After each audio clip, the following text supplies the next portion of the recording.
Bonsoir Ségolène Royal. Bonsoir. Vous l'avez trouvé bon, Manuel Valls, hier? Excellent. Pourquoi? Parce que d'abord, il y avait la franchise, ensuite, il y avait l'énergie, il y avait aussi la volonté d'obtenir rapidement des résultats et le souci de l'efficacité. Alors regardez cette image, c'était il y a 5 ans au congrès de Reims, vous étiez engagé dans la conquête du parti, l'un de vos lieutenants les plus actifs, c'est Manuel Valls.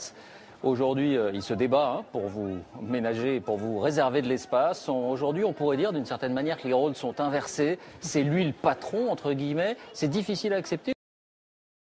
Ça prouve qu'il a été bien formé. Vous le voyez non, comme mais ça. surtout, je crois que ce qui est très important à souligner, c'est que nous sommes dans une équipe, dans un collectif très efficace. Et c'est cela que l'on ressent autour de la table du Conseil des ministres, avec le président de la République, le Premier ministre, les ministres qui sont là, dans une formation restreinte, comme une équipe. On sent de la volonté, de l'énergie, de la concentration aussi, avec le souci de bien faire. La conscience très claire de la difficulté de la situation dans laquelle nous sommes, mais aussi l'enthousiasme par rapport au potentiel et au talent que la France recèle et que nous avons la responsabilité de déployer, en particulier dans le domaine qui est le mien, celui de l'écologie, du développement durable, et de la protection de l'environnement et de la croissance verte. On va en dire un mot dans un instant, mais la critique qu'on entend le plus souvent sur son discours hier, c'est que c'est précis sur les nouvelles dépenses, les réductions de charges, et flou sur les économies qui vont... Les économies seront précisées prochainement, mais ce qui compte, c'est la volonté politique, et c'est que les Français comprennent pourquoi il va y avoir des économies. On peut faire des promesses sans dire comment on les finance ? C'est même indispensable, puisque lorsque l'on demande des sacrifices aux Français, donc des économies, parce que les économies, c'est tous les Français qui vont les faire, eh bien, il faut bien dire les raisons de ces économies. Et l'une des raisons principales, c'est la baisse des charges sur les bas salaires et donc le gain de 500 € pour tous les revenus au SMIC jusqu'à 1,5 fois le SMIC. Et la relance économique, elle va venir de la relance de la consommation. Sur cette question territoriale qu'on évoquait à l'instant, vous êtes vous-même encore pour quelques jours sans doute présidente de la région Poitou-Charentes qui pourrait fusionner avec l'Aquitaine. Vous n'avez aucun état d'âme ? Au Pays de Loire, au Limousin, aux régions centres, nous verrons quelles sont les meilleures dynamiques. C'est une réforme là aussi courageuse, on en parle depuis des années et des années. Eh bien, le gouvernement décide de la faire, il va falloir la faire, et ce n'est pas une diminution de régions, c'est en se mettant ensemble la capacité à être plus puissante, et notamment être plus puissante pour le développement économique, pour la recherche, pour l'université. Mais ce n'est pas une identité qui disparaît aussi ?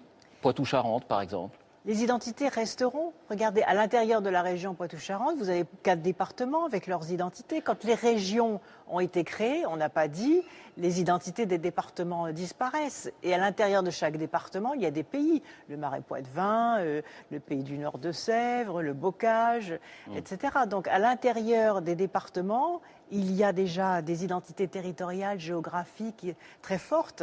Et donc les régions vont garder leur identité, mais elles vont se mettre ensemble, c'est-à-dire fusionner pour être plus fortes et pour être plus fortes à une échelle européenne qui permet de rentrer dans la compétition internationale avec beaucoup d'atouts. Alors vous renouez avec l'art de gouverner. Est-ce que c'est difficile? Vous avez fait une première annonce assez fracassante avec la remise à plat de l'écotaxe. On sait qu'au fond de vous-même, vous n'y êtes pas vraiment favorable, en tout cas en l'état de la situation économique. Mais vous avez dû, d'une certaine manière, revenir en arrière en disant que rien n'était fait, qu'il y avait un rapport parlementaire qui allait être rendu. Il faut prudence. Ah, écoutez, non, j'ai dit quelque chose de très clair. Je ne veux pas que l'écologie soit punitive.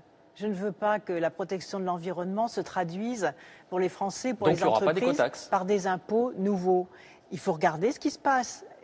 Un prélèvement n'a de sens en matière environnementale que si ça permet de changer les comportements. Par exemple, si la voiture électrique devient moins chère, à ce moment-là, on pourra dire orientez-vous vers la voiture électrique et nous prendrons une taxe sur les voitures les plus polluantes. Mais tant qu'il n'y a pas de voiture électrique bon marché, on ne peut pas taxer les gens qui n'ont pas le choix d'aller prendre une voiture propre. Même chose pour les transports de marchandises et les camions.